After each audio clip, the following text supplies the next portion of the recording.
Assalamualaikum warahmatullahi wabarakatuh. Innal hamdalillah nahmaduhu wa nasta'inuhu wa nastaghfiruh wa na'udzu billahi min shururi anfusina wa min sayyiati a'malina may yahdihillahu fala mudilla lahu wa may yudlil fala hadiya lahu.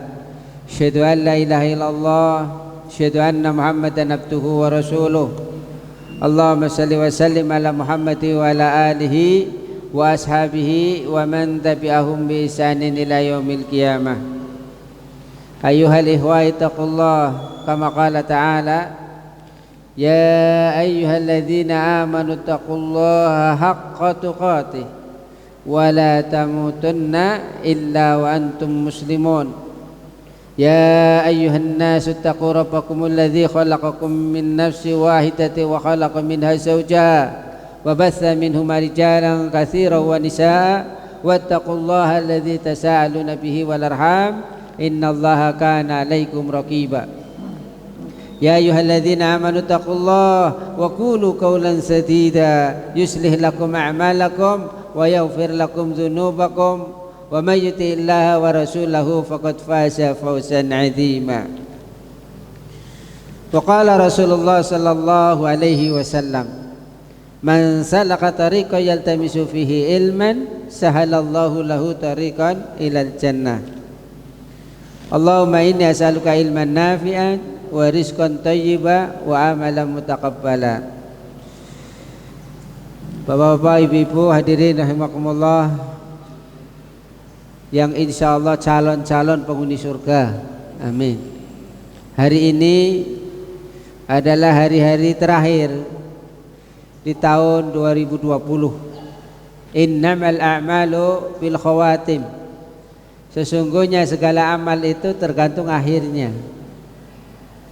Ada orang yang awalnya bagus, rajin sholat, rajin ibadah, sedekah tiap hari, tapi menjelang wafatnya dia ahli maksiat, maka dihitung su'ul khatimah, naudzubillah.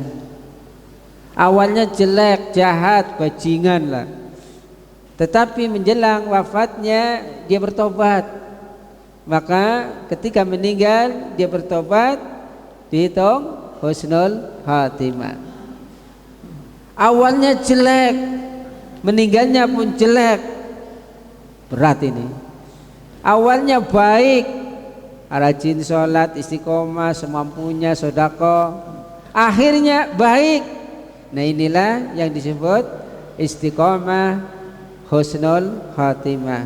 Bapak-bapak, ibu-ibu kalau milih yang mana tadi? Nomor 1, 2, 3, 4? 4 ya.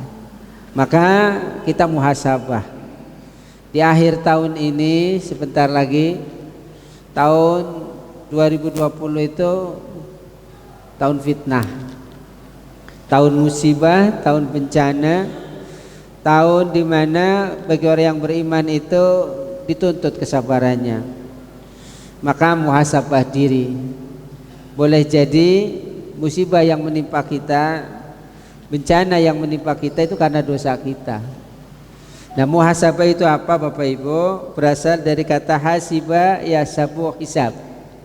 Maka secara etimologis makna kata tersebut adalah melakukan perhitungan, hisab, perhitungan.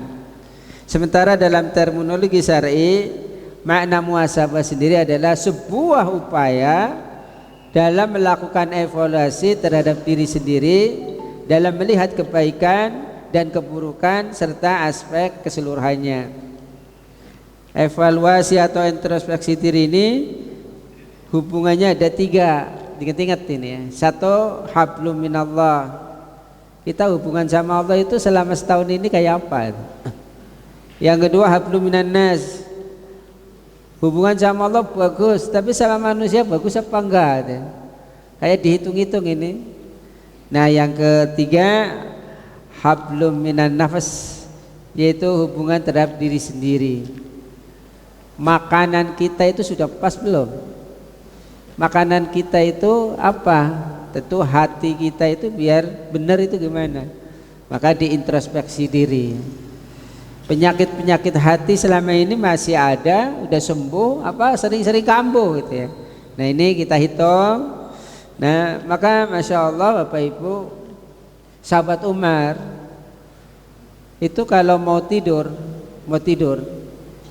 itu sebelum memejamkan matanya diinget-inget, mulai bangun tidur sampai mau tidur itu ketemu sama siapa aja. Kalau pernah punya salah, dia nggak jadi tidur, dia datangi orang itu. Bapak-bapak, ibu-ibu pernah nggak ketika mau tidur kayak gitu? Halo? Kayaknya enggak ya. Sekarang malah gampang. Kalau kita punya salah, pakai aja WA. Mohon maaf ya, saya jam sekian pernah ketemu dengan jenengan. Barangkali perkataan saya nggak baik. Kita nggak pernah. Jadi muhasabah itu bukan setiap tahun sekali, setiap hari sekali, setiap saat gitu ya. Maka Masya Allah ini namanya hablum minan nafas, hablum minan nas, dan hablum minallah. Bapak Ibu hadirin rahimakumullah. Ya Abdallah, inna, ini angkanya 2020 ya, 2020 ya. Qad azamu ala rahin wa lam yabqa minhu illa qalil. Faman minkum ahsanu fihi fa alaihi tamam. Wa man farata falyahtimhu bil husna. Ini kata-kata mutiara dari sebagian ulama ya. Saya gabungkan dengan akhir tahun ini. Artinya, wahai hamba Allah, sungguh tahun 2020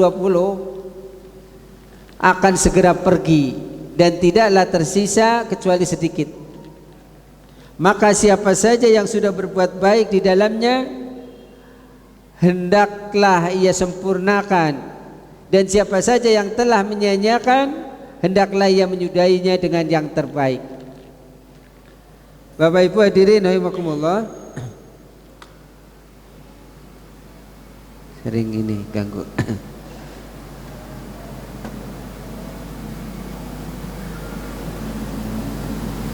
Baik, saya lanjutkan. Jadi Bapak Ibu hadirin rahimakumullah, ini tanggal berapa ini? 27 ya. Jadi beberapa hari lagi tahun 2020 akan pergi. Maka siapa saja yang sudah berbuat baik, alhamdulillah, Januari, Februari sampai November kemarin banyaklah kita berbuat baik gitu ya. Maka siapa saja yang sudah berbuat baik di dalamnya, hendaklah sempurnakan. Itu yang namanya kan innamal a'malu bil khawatim, ini seperti ini. Jangan sampai kita berbuat baik tapi akhirnya buruk, maka dinilainya buruk gitu. Dan siapa saja yang telah menyia-nyiakan, kita mungkin lupa gitu ya. Kita sudah di rumah udah terlalu lama, saking lamanya kadang-kadang baca Quran juga enggak ya, puasa juga lupa dan seterusnya.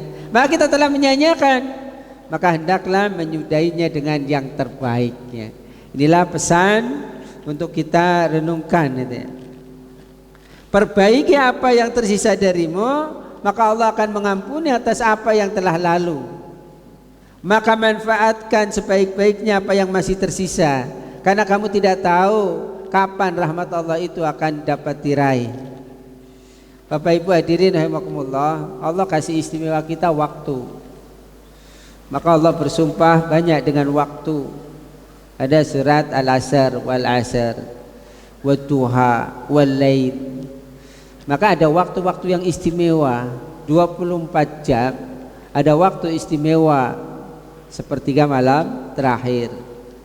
Setiap pekan ada waktu istimewa. Itulah yang disebut Sayyidul Ayyam. Hari apa? Jumat. Bapak Ibu dalam kitab Zadul Ma'ad itu ada 33 keistimewaan hari Jumat.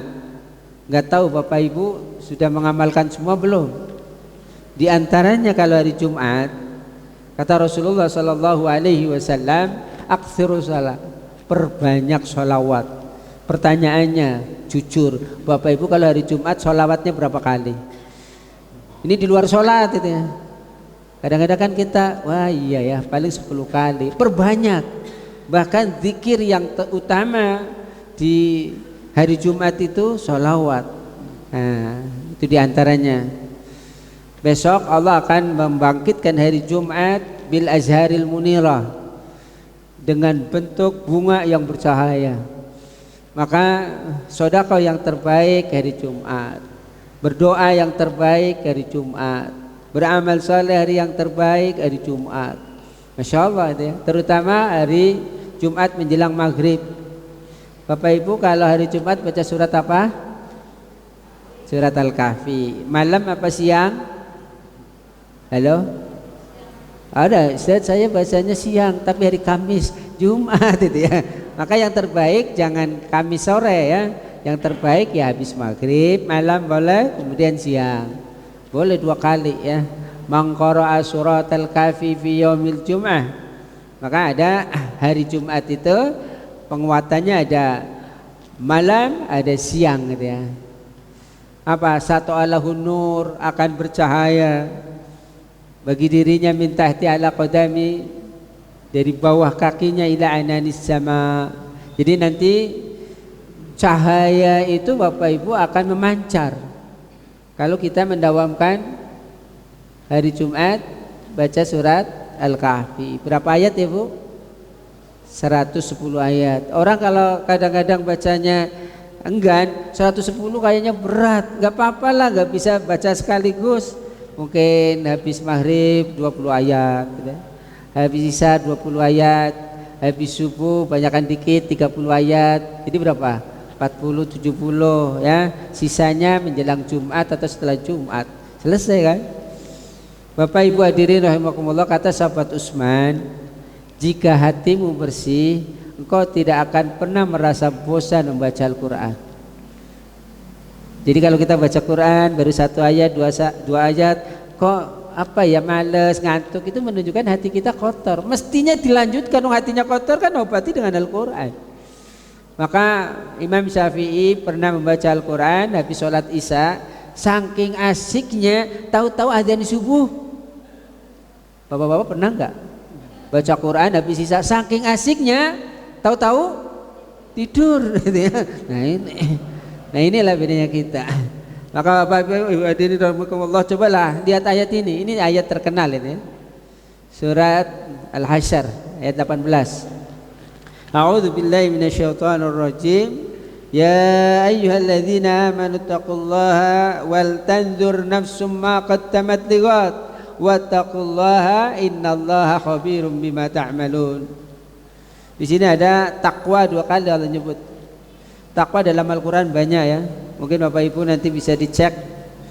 Ketika Allah berfirman, wa alzamahum kalimat taqwa dalam surat Al-Fatih, ajarkanlah kepada mereka kalimat takwa. Kalimat takwa di sini ditafsiri kalimat tauhid, kalimat ikhlas.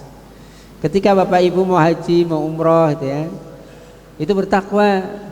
Waqtul buyuta min abwabiha wattaqullah la'allakum tuflihun. Datangilah rumah Allah melalui pintu-pintunya dan bertakwa kepada Allah. Takwa di sini artinya tarkul maksiat, tinggalkan maksiat.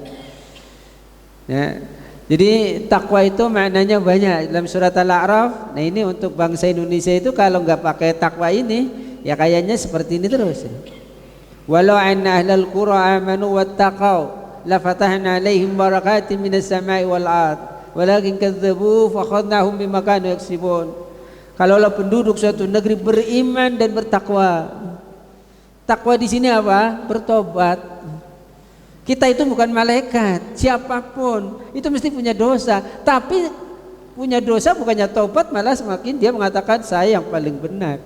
Ini kan zaman fitnah yang tadi saya sebutkan.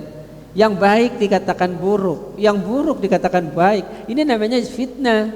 Kalau nggak tobat, ujung ayatnya apa? Walakin kadzdzabu fa akhadnahum bima kanu yaksibun. Hati-hati bapak-bapak, ibu-ibu, musibah, bencana, halak, tadmir, nazilah akan kita hadapi.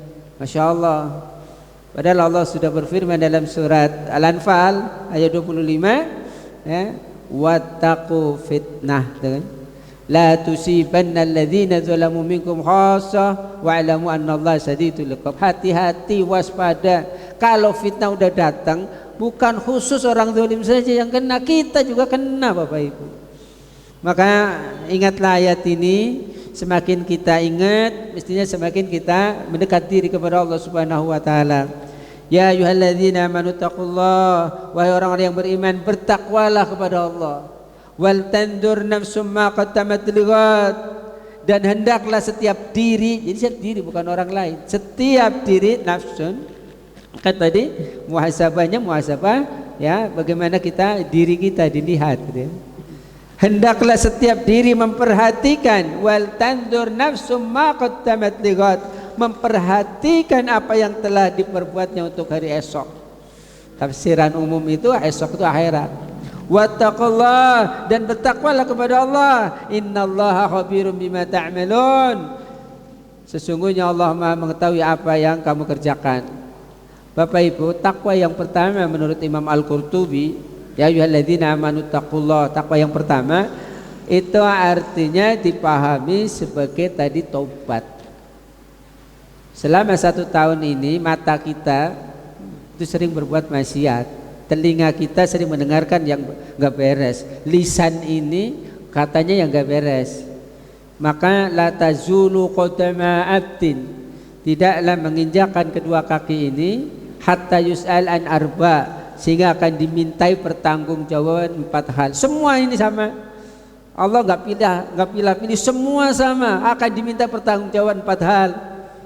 Nggak presiden, nggak sinden, nggak gubernur, tukang bubur, ya sama itu ya. Nggak orang besar, orang kecil, ya laki-laki, perempuan, asal sudah balik itu udah dinilai itu ya. Maka yang pertama apa? An umurihi fi ma'afna. Bapak Ibu, umur kita itu dihabiskan untuk apa saja.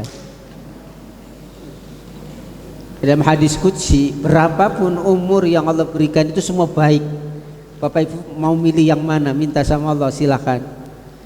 Kalau ada orang wafat umur 40 tahun, dia akan diringankan hisabnya, asal tadi istiqomah ya, ibadahnya rajin gitu ya. Orang yang meninggal umur 60 tahun itu akan dimudahkan tobatnya.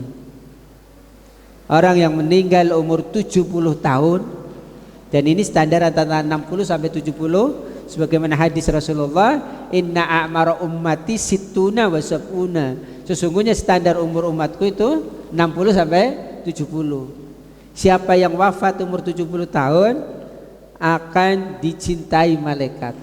Masya Allah. Jadi penghuni langit itu senang itu sama orang-orang yang ahli ibadah tinggal umur 70 tahun itu. Siapa yang wafat umur 80 tahun, 80 itu. Ada enggak pagi ini yang umur 80 tahun, Bapak Ibu? Di belakang ada ya. Siapa yang umur 80 tahun, bismillah, asal istiqomah, itu akan ditulis kebaikannya. Yang buruk-buruk sudah enggak ditulis lagi, Masya Allah itu ya. Siapa yang wafat umur 90 tahun, biasanya 90 tahun sudah mulai apa ya, linglung gitu ya, itu akan bisa memberi syafaat kepada keluarganya. Kalau boleh milih, Bapak Ibu mau meninggal umur berapa? Mau 40, 60, 70, apa 90? Kalau saya 50 Ustaz, ya antara 40 60 lah itu ya. Tapi bagi orang yang beriman, berapapun umurnya, Allah akan kasih dia itu kebaikan demi kebaikan. Maka yang pertama yang harus kita waspadai, an umurihi fi ma'afna. Umur kita itu dihabiskan untuk apa saja. Cobalah enggak usah pakai umur-umur, 1 hari saja 24 jam. 24 jam. Allah kasih kita 24 jam. Bapak Ibu udah istiqomah 1 hari berapa juz? Halo? Ibu-ibu sudah 1 hari berapa juz? Ada yang 5 juz? 5 juz berat. 4 berat juga sudah. 3 masih berat. 2 kayaknya juga berat. Udah 1 lah. Kalau kita dikasih umur 1 hari 24 jam, 1 hari saja, 1 hari 1 juz saja nggak mau, nggak bisa. Oh, kita termasuk orang-orang yang suka menyanyiakan waktu, termasuk orang yang rugi, Bapak Ibu. Udahlah kasih 1 jam untuk Al-Quran, 23 jam silakan kan boleh untuk yang lain. Khairukum man ta'allama al-Quran wa 'allamahu. Sebaik-baik kalian itu orang yang mau belajar Al-Quran dan mengamalkannya. Tapi berat sekali belajar Al-Quran, suka belajar yang lain. Anak-anak kita Masya Allah ya, kalau belajar game ya berjam-jam, Al-Quran susah deh. Maka mestinya ini di zaman seperti ini Bapak Ibu kan sebagai guru di rumah ya, guru itu bahasa Arabnya banyak itu ya.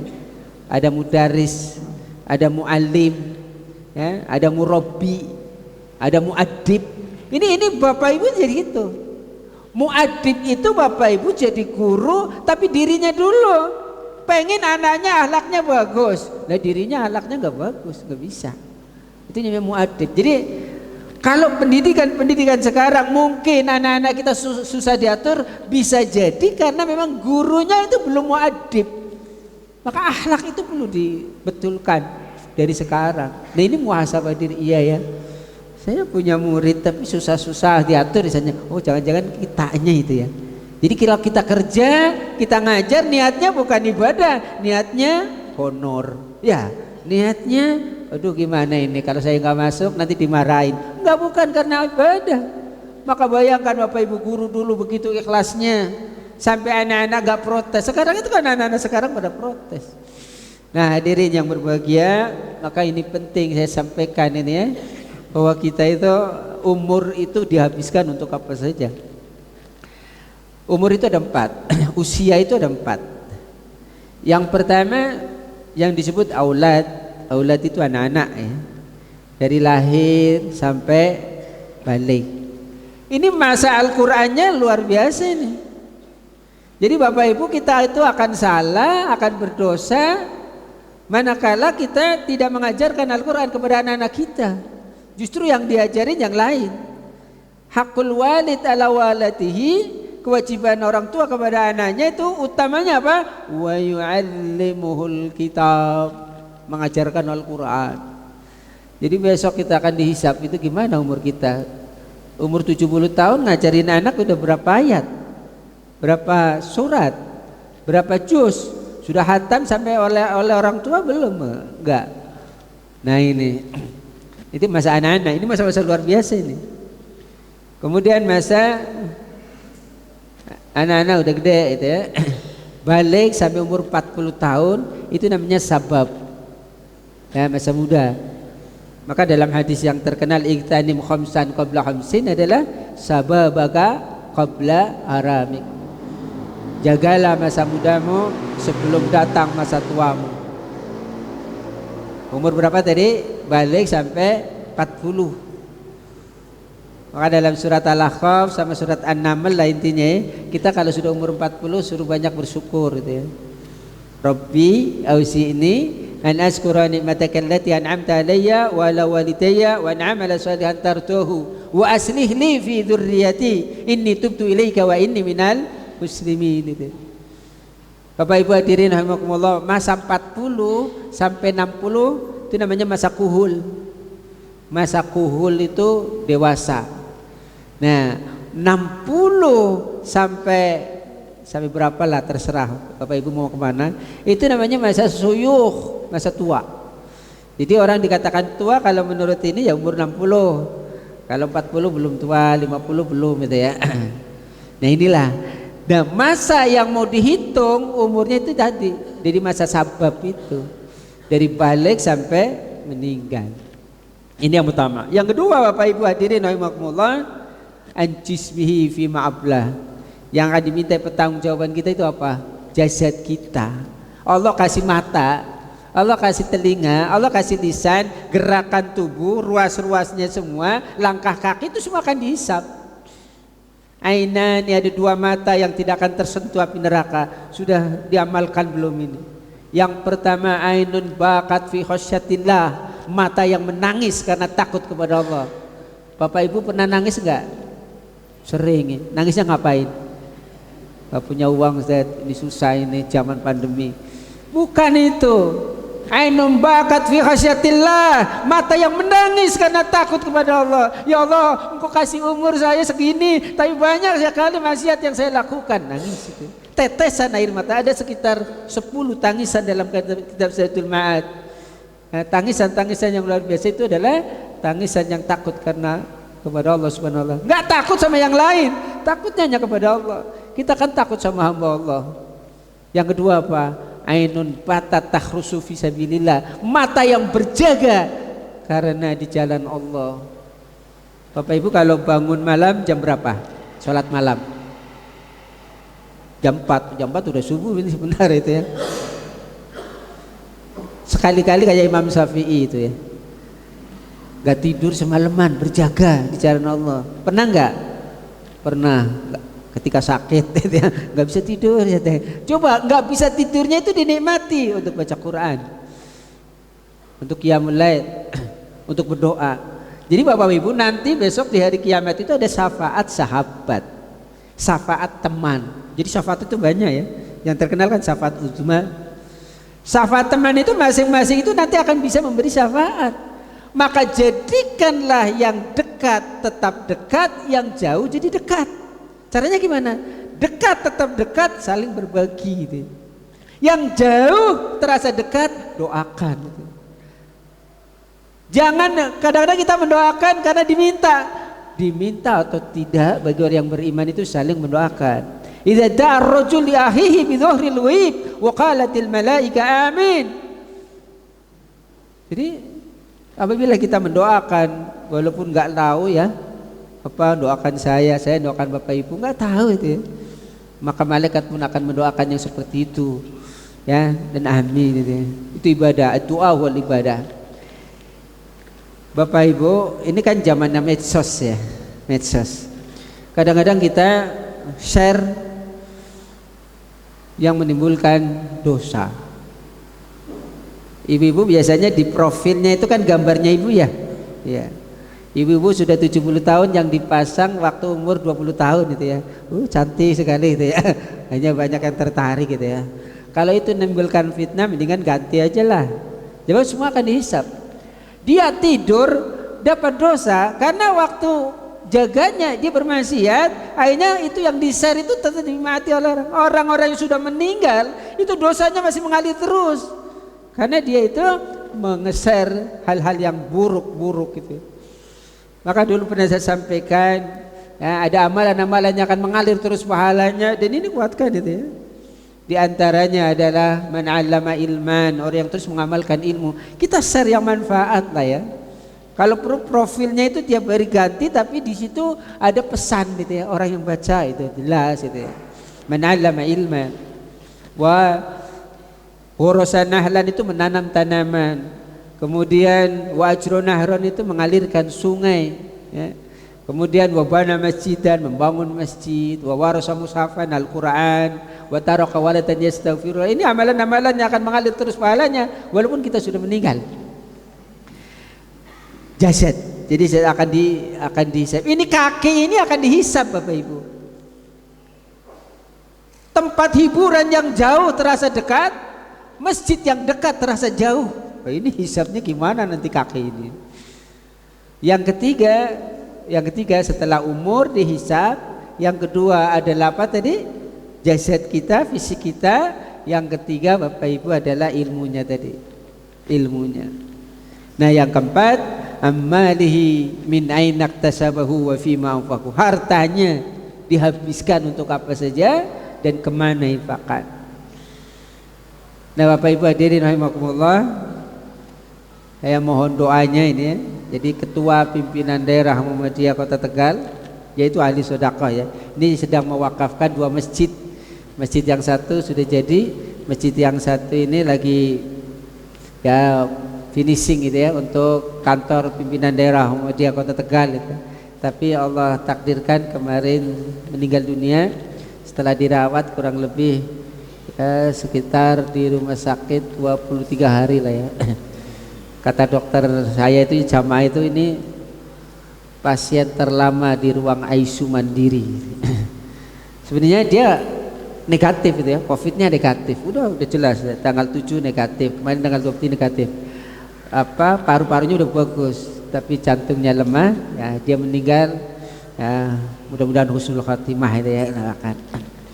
Bapak Ibu hadirin rahimakumullah, kemudian yang 4 ini akan diminta pertanggungjawaban, maka kuatkan itu hisab kita selama 1 tahun ini. Kita banyak menyia-nyiakan enggak umur kita, waktu kita disia-siakan enggak? Kemudian ini fisik kita banyak untuk ibadah apa sebaliknya? Dan ilmu kita diamalkan apa enggak? Harta kita itu di saat seperti ini masih bisa berbagi apa enggak? Nah inilah yang disebut kita takwa yang pertama itu bertobat. Tobat itu artinya kembali. Bisa enggak? Yang kedua, ya ayyuhalladzina amanu taqullaha wal tanzur nafsum ma qaddamat lighad wattaqullah. Takwa yang kedua pada ayat ini untuk yang kedua kalinya memberikan pengertian agar kita berhati-hati terhadap kemungkinan perbuatan maksiat yang bisa terjadi di kemudian hari setelah kita bertobat. Kadang kan kita gitu ya. Maka dalam angka Arab itu beda dengan huruf Arab ya.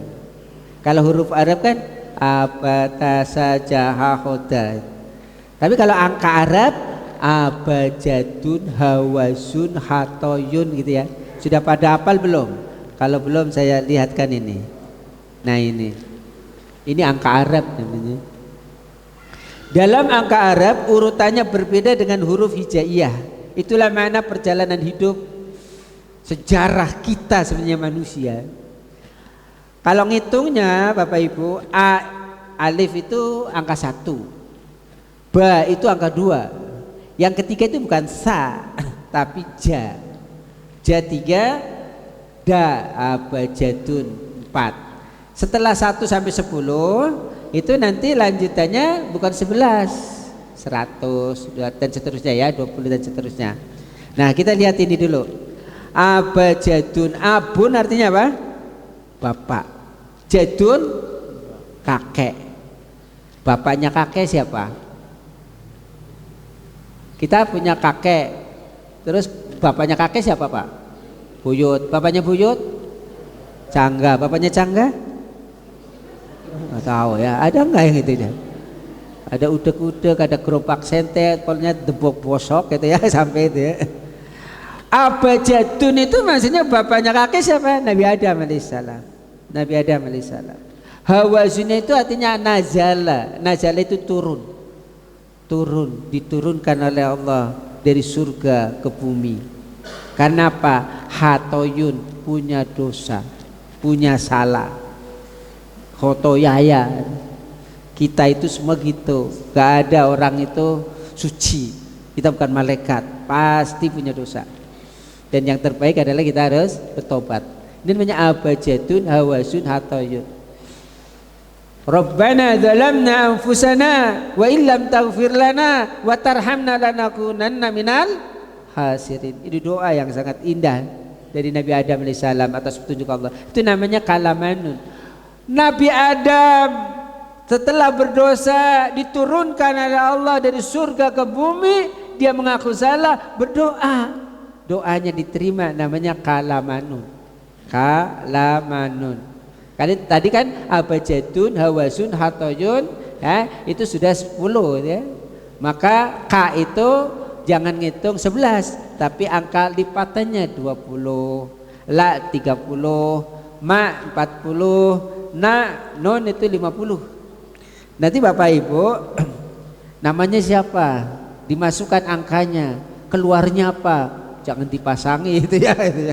Keluarnya ganjil apa genap ya. Itu nanti ada itu rumus-rumus hisab itu ya. Setelah taubatnya diterima, Allah kasih dipenuhi itu kebutuhan kita. Bapak Ibu jangan dibilang kita nggak punya, jangan dibilang kita nggak mampu. Kebutuhan kita itu ribuan. Cobalah kita di rumah dihitung itu. Ketika kita mau makan, udah masak, alat masak ya. Kemudian ada air dari Allah ya, kemudian gas, kemudian mau makan saja ada piring, ada sendok, macam-macam kan, dihitung sampai ribuan itu kebutuhan kita sendiri. Maka Bapak Ibu, Allah yang ngasih kita hajat, Allah yang ngasih kita rezeki. Hajat Nabi Adam terpenuhi, itu namanya sa'afasun. Tapi apa? Sakhozun, korosatun, dozowun. Kodrat manusia itu cinta dunia. Hati-hati, ini yang paling dikhawatirkan oleh Rasulullah Sallallahu Alaihi Wasallam, yaitu umatku akan terkena penyakit yang namanya al-wahn. Dia sudah tobat, tapi karena cinta dunia jadi lupa lagi dia. Maka ketika kodrat manusia cinta dunia, hubbus syahwat dan seterusnya, hati-hati, dia akan tersiksa dengan dunia. Banyak gitu kan. Saya yakin ini Bapak Ibu mesti di rumah punya sertifikat banyak. Ya, sertifikat tanah maksudnya ya. Coba dari sekian sertifikat sudah diniatkan belum yang nanti akan dibawa ke alam kubur? Saya kadang-kadang sering sampaikan sama jamaah, Ustadz, saya itu sertifikatnya banyak. Banyak itu ya, sampai 1 lemari gitu ya. Ada nggak yang untuk pondok? Nanti Ustadz, saya lagi ngurusin ini anak dulu kedokteran, belum selesai semua. Kedokteran tiga-tiganya udah selesai semua. Saya nanya lagi, ini saya butuh ini untuk pesantren putri. Nanti Ustadz, macam-macam kan ya. Kemarin Masya Allah, dia Allah takdirkan meninggal, belum sempatnya wakaf itu ya. Maka Bapak Ibu, kita kan nggak tahu ya meninggalnya kapan. Coba niatkan itu. Saya dapat amanat ini Bapak Ibu. Nah ini, saat ini gedung SD Muhammadiyah 2 Nayuntaan itu ya, PCM Tegal Pekalongan Timur sedang dibangun. Insya Allah lantai 3. Sekarang sedang proses pemasangan itu ya. Nah ini akan tadi yang akan dihisapkan 4. Yang terakhir tadi masih ingat apa lupa? Atau pura-pura lupa gitu ya. Ammalihi min aina iktasabahu wa fi ma anfaqahu. Kita yang keempat Bapak Ibu itu akan dihisap hartanya. Dari mana kau peroleh, kemana kau infakkan. Orang-orang yang sudah meninggal, yang sudah wafat, dia itu pengen dibangunkan walaupun hanya 1 menit. Mau apa? Fa'as sodaqah wa akum minas salihin. Saya ingin sodaqah walaupun sebentar, sedikit ya. Habis itu meninggal lagi. Nah mumpung kita masih hidup Bapak Ibu, berikan yang terbaik. Untuk sodaqah yang terbaik gitu ya.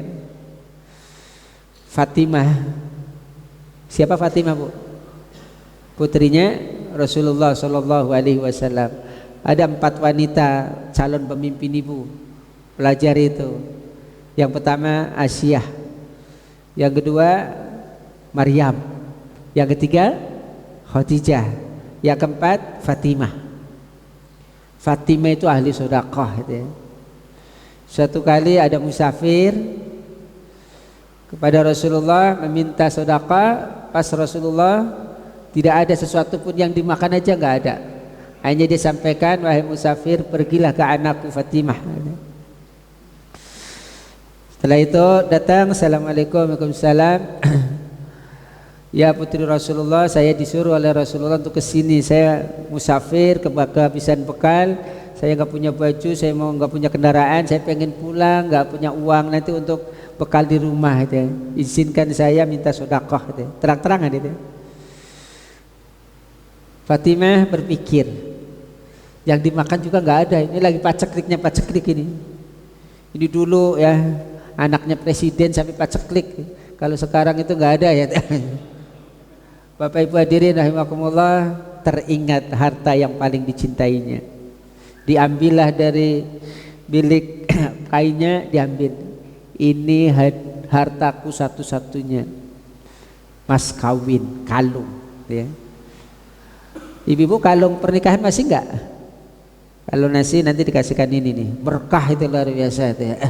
Ini setelah kalung diberi, bilang Fatimah, wahai musafir, silahkan ini saya sedekahkan karena saya sudah gak punya apa-apa, dijual terserahlah kan.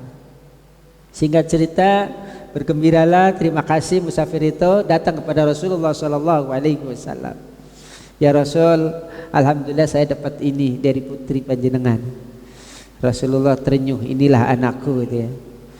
Ada sahabat yang gak tega itu. Masa si kalungnya putri Rasulullah yang dicintainya, ya begitu saja. Akhirnya datanglah orang kaya, sahabat Rasulullah, wahai fulan, itu kamu mau dijual berapa itu kalung gitu. Ya kalau sekarang itu sekitar taruhlah emas 1 gram berapa bu? Taruhlah ini ya 5 juta lah gitu ya, standar 5 juta itu. Harganya saya jual 5 juta buat saya bekal, buat saya beli kendaraan, buat saya bekal keluarga di rumah. Udah saya beli 10 juta. Ada nggak orang-orang Pekalongan, ada orang saudara muslim ya menjual, kemudian kita nggak usah nawar tapi dilipat gandakan 2 kali? Ada nggak pernah? Halo? Kayaknya enggak ya. Kita sama orang sendiri nawarnya begitu ditawar, tahu-tahu nggak beli lagi. Ini kan sakitnya di sini itu ya. Sama orang lain kadang-kadang ya, sama orang-orang muslim nggak pakai nawar-nawar, beli aja beli. Nah ini, akhirnya dibelilah 10 juta kata ya. Kemudian musafir, kamu belum makan? Belum, nih makan 10 juta. Kamu belum nggak punya baju? Nih baju ini. Kamu nggak punya kendaraan? Kasih kendaraan juga itu. Masya Allah. Uangnya ada enggak? Ini ditambahin lagi itu. Masya Allah. Akhirnya Bapak Ibu yang saya hormati, kalung itu dikasihkan sama budaknya. Wahai budakku, atas izin Rasulullah ini diberikan lagi sama Fatimah. Nah setelah itu kamu saya hadiahkan mulai hari ini untuk bekerja di Fatimah. Maka sang budak itu ta'zim, dibawahlah kalung pernikahan Fatimah dan Ali itu diberikan lagi. Assalamualaikum, waalaikumsalam. Ada apa ya? Ini ada kalung. Nangis itu kan Fatimah. Ini kan kalung ini sudah saya sedekahkan. Iya, tapi tuanku yang membeli dan ini diberikan. Masya Allah. Sang budak itu ketawa. Kenapa kamu ketawa? Saya heran. Dengan kalung ini semua ini jadi bagus itu. Bagusnya gimana? Yang lapar jadi kenyang. Itu tadi makan itu. Yang gak punya baju kasih baju lagi. Gak punya kendaraan kasih kendaraan. Gak punya harta kasih harta. Pulang itu. Ini gara-gara kalung ini. Terus ya ini saya dihadiahkan juga. Dengan kalung ini saya dihadiahkan untuk ibu. Apa jawab Fatimah? Hari ini kamu merdeka. Itu berkah kalung, harta yang dicintainya. Maka Bapak Ibu dengan hikmah ini cobalah sekali-kali. Bukan berarti mas kawin suruh disedekahkan sama. Harta yang paling kita cintai apa itu? Mumpung kita masih hidup. Min ainak tasabahu wa fima anfaqahu. Dari mana kau peroleh dan kemana kau infakkan? Inilah yang akan menyelamatkan kita. Rohnya orang yang beriman itu akan bahagia di alam kubur ketika bertemankan dengan amal saleh, diantaranya adalah harta kita. Nah inilah yang dipesankan oleh panitia. Bapak Ibu hadirin rahimakumullah, waktunya ya. Ini saya ingin menghisap banyak sebenarnya. Cobalah ini dulu, dosa orang tua kepada anak. Kadang-kadang kita sudah seumur gini masih saja berbuat dosa untuk kepada anak itu. Satu, tidak memberi nama yang baik. Maka bertobatlah kalau kita memberi nama kepada anak itu nama yang jelek. Zaman sahabat Umar itu ada anak yang durhaka sama orang tua, dalam persidangan dia malah ngomongnya gini, ya Amirul Mukminin, bagaimana saya harus taat sama orang tua? Orang tua saya telah zalim. Mestinya kewajiban orang tua kepada anak itu ayo sinasmu, memberi nama yang baik. Saya namanya jelek, sampai umur segini malu saya kalau dipanggil.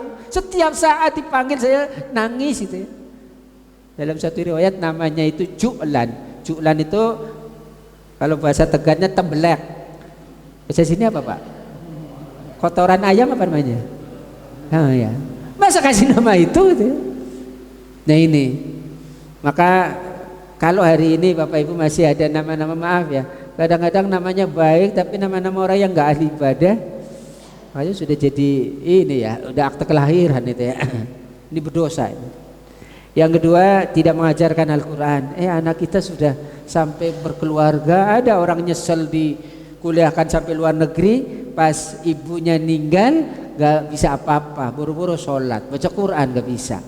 Yang salah siapa? Orang tuanya. Maka kalau hari ini, sampai hari ini kita belum pernah mengajarkan Al-Quran, bertobat, ajari, mumpung masih hidup gitu. Yang ketiga, tidak memberikan pendidikan yang syar'i. Pendidikan yang luar biasa itu sebenarnya itu tadi pendidikan, silakan mau S1, S2, S3, tapi bekali dengan pendidikan agama, akhlak gitu. Kemudian yang keempat, ya ini yang banyak orang kadang-kadang kuliah, tahu-tahu pacaran, nggak satu iman. Nah, orang tuanya mungkin belum mengarahkan yang benar, itu kita dosa. Kemudian Bapak Ibu, ada kesalahan-kesalahan kita. Dosa kita kepada anak, suka membanding-bandingkan anak. Ini nggak boleh ini ya. Sakit itu anak kita kalau dibanding-bandingkan. Anak kita itu bukan robot.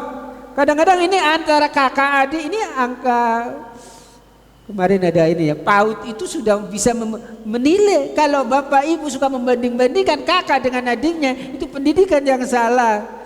Nah ini nggak benar itu. Anak itu sebenarnya memberontak, dia nangis. Ketika di depan nggak apa-apa, nanti pulang masuk kamar dia nangis. Mengapa ibu saya suka banding-bandingan aku?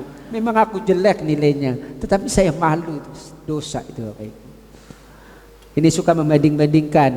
Yang kedua, berprasangka buruk pada anak. Maka jangan sekali-kali mulai hari ini kita berkata yang buruk. Itu doa Bapak Ibu.